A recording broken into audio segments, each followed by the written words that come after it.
Latest news, PM के नेतृत्व में 75 लाख पेंशन भोगियों को मिलेगा 7,500 रुपया। ईपीएस लेटेस्ट न्यूज, चलिए आपको हम बताते हैं। देश के लाखों पेंशन के लिए एक जो है अहम सामाजिक सुरक्षा योजना, जिनके तहत संबंधित क्षेत्र में कर्मचारियों को रिटायरमेंट के बाद पेंशन दी जाती है। यानी कि जो रिटायर हो जाते हैं, किसी सरकारी सेवा में रहते हैं या किसी भी क्षेत्र में रहते हैं, अगर जब वो रिटायर हो जाते हैं तो उनके लिए जो है सरकार जो है पेंशन की व्यवस्था कर रही है, ताकि वे अपनी आर्थिक सुरक्षा कन्फर्म कर सके।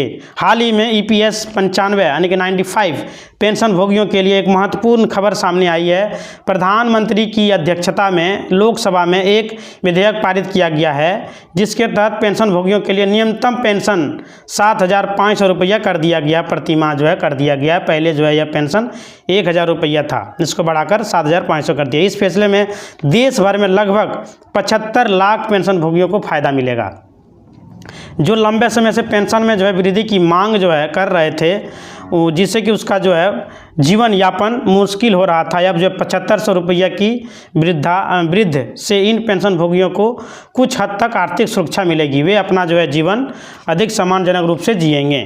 ईपीएस लेटेस्ट न्यूज पेंशन का जो है आपको हम बता रहे हैं दोस्तों। 1995 ईपीएस 95 भारत सरकार द्वारा चलाई जाने वाली एक सामाजिक सुरक्षा योजना है। इसका विशेष जो है संगठित क्षेत्र में काम करने वाले कर्मचारियों और कर्मचारियों के भविष्य निधि संगठन ईपीएफओ के सदस्य कर्मचारी को लाभ प्रदान करती है। इस योजना का जो है मुख्य उद्देश्य कर्मचारियों को उनके रिटायरमेंट के बाद प्रदान किया जाता है। यानी कि जो भी कर्मचारी रिटायर कर जाते हैं, अपने सेवा से मुक्त हो जाते हैं, उसके लिए जो है ये जो है पेंशन का लाभ जो है ईपीएस 95 जो है दिया गया है, ताकि उनको जो है लाभ दिया जाए, ताकि वे भविष्य में आने वाले अपनी आर्थिक ज़रूरतों को पूरा कर सके। जो है ईपीएस योजना के तहत सभी कर्मचारी को नियोक्ता दोनों में योगदान करते हैं। कर्मचारी अपनी वेतन जो है 12% हिस्सा जो है ईपीएफ में जमा करते हैं, जबकि एम्प्लॉयर भी उतनी ही राशि योगदान करते हैं। यानी कि जो है काम करे, जिसको भी नौकरी चल रहा है, वो भी जो है 12.5% जो है दान करते हैं। खास बात जो है यह है कि एम्प्लॉय जो है का योगदान एक हिस्सा ईपीएफ होता है, जिसे पेंशन फंड के रूप में रखा जाता है। इस फंड का इस्तेमाल पेंशन भोगियों को पेंशन देने के लिए किया जाता है, ताकि वह रिटायरमेंट के बाद आर्थिक रूप से जो है सुरक्षित रहे। वो जो रिटायरमेंट के बाद वो अपना जो है घर गुजर बसर कर सके, वो जो है चला सके, इसलिए जो है उसका पीएफ कटता है। वृद्ध पेंशन का जो है मुख्य बात जो है ये है, लोकसभा में ईपीएस 95 पेंशन के लिए न्यूनतम पेंशन को बढ़ाकर 7,500 रुपया प्रति माह करने का विधेयक पास किया गया है। इस विधेयक का मुख्य कुछ बात जो है इस प्रकार है। इस विधेयक के तहत न्यूनतम पेंशन 1,000 रुपया पहले मिलता था, जैसा कि आपको हमने पहले बताया है, 1,000 रुपया पहले मिलता था, अब 7,500 रुपया कर दिया गया है, जिससे पेंशन भोगियों को वित्तीय राहत मिलेगी। इस पेंशन वृद्धि का लाभ 75 लाख ईपीएस 95 पेंशन भोगियों को मिलेगा, जो लंबे समय से पेंशन में वृद्धि की मांग कर रहे थे, उम्मीद कर रहे थे।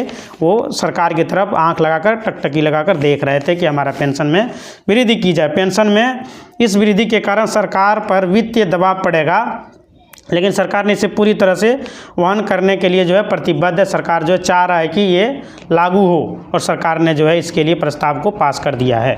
यह पेंशन वृद्धि संबंधी विधेयक कानून बनने के बाद जल्द ही लागू कर दी जाएगी, जिससे पेंशन भोगियों को शीघ्र ही इसका लाभ दिया जाएगा।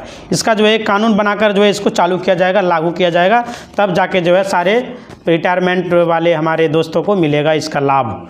ईपीएस 95 योजना जो है के तहत कर्मचारी 58 वर्ष की आयु पूरी होने के बाद जब से सेवानिवृत्त होते हैं, वे जो है पेंशन के लिए योग्य होते हैं। यानी कि जब से वो रिटायर हो जाते हैं, वो पेंशन के लिए योग्य हो जाते हैं। इस योजना के अंतर्गत मिलने वाली पेंशन की राशि सेवा काल और उसके जो है वेतन पर निर्भर करती है। पहले इस योजना के तहत न्यूनतम पेंशन जो है 1,000 रुपया दिया जाता था, लेकिन अब क्या किया कि बढ़ाकर 7,500 रुपया प्रति माह कर दिया गया है। लेकिन हाल ही में सरकार ने इसे बढ़ाकर 7,500 करने का प्रस्ताव किया है। इसके बाद पेंशन भोगियों को ज़्यादा पेंशन की राशि प्राप्त होगी, यानी कि उनको जो है पेंशन जो पहले मिलता था वो जो अब उनको जो है डायरेक्ट बढ़ जाएगा उनका, जिससे उसकी जीवन में जो है सुधार होगी। यानी कि उसको जो है पेंशन उसका इक्वल हो जाएगा, वो रिटायर होने के बाद भी उसको आधा पेंशन मिलता रहेगा। यानी कि ईपीएस में सुधार की आवश्यकता, उसमें कुछ और सुधार करने की आवश्यकता है। एक महत्वपूर्ण सामाजिक सुरक्षा पेंशन योजना है, लेकिन वर्तमान समय में इसमें कुछ सुधार की आवश्यकता महसूस हो रही है, जो निम्नलिखित है। न्यूनतम पेंशन राशि अमाउंट जिसको बोला जाता है जो बढ़ाया गया है।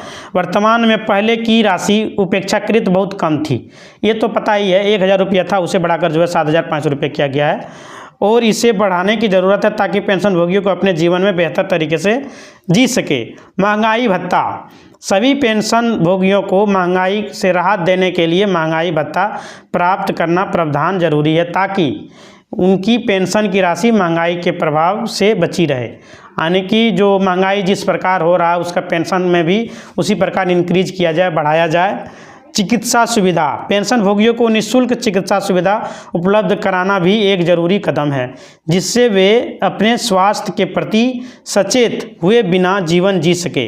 पेंशन वितरण प्रणाली, पेंशन वितरण प्रणाली क्या है? पेंशन वितरण प्रक्रिया को सुरक्षित और पारदर्शी बनाना अत्यंत ही महत्वपूर्ण है ताकि पेंशन भोगियों को उनके अधिकार समय पर जो है बिना किसी झंझट का मिल सके। यानी कि वो जो है पारदर्शी, मतलब जानकारी जो है पूरा वेबसाइट पर अपलोड होना चाहिए, कब क्या मिल रहा है, कितना मिला, कैसे मिला पेंशन और कहाँ से दिया जा रहा है, कहाँ पे जो है उनको जो है परेशानी हो रही है, उसका पेंशन क्यों रुका हुआ है। कभी कभी कभार होता है कि पेंशन रुक जाता है, 4 महीना 5 महीना रुका हुआ है, वो आवेदन पर आवेदन दे रहे हैं, उनको जानकारी नहीं हो पाता है कि क्यों रुका हुआ है।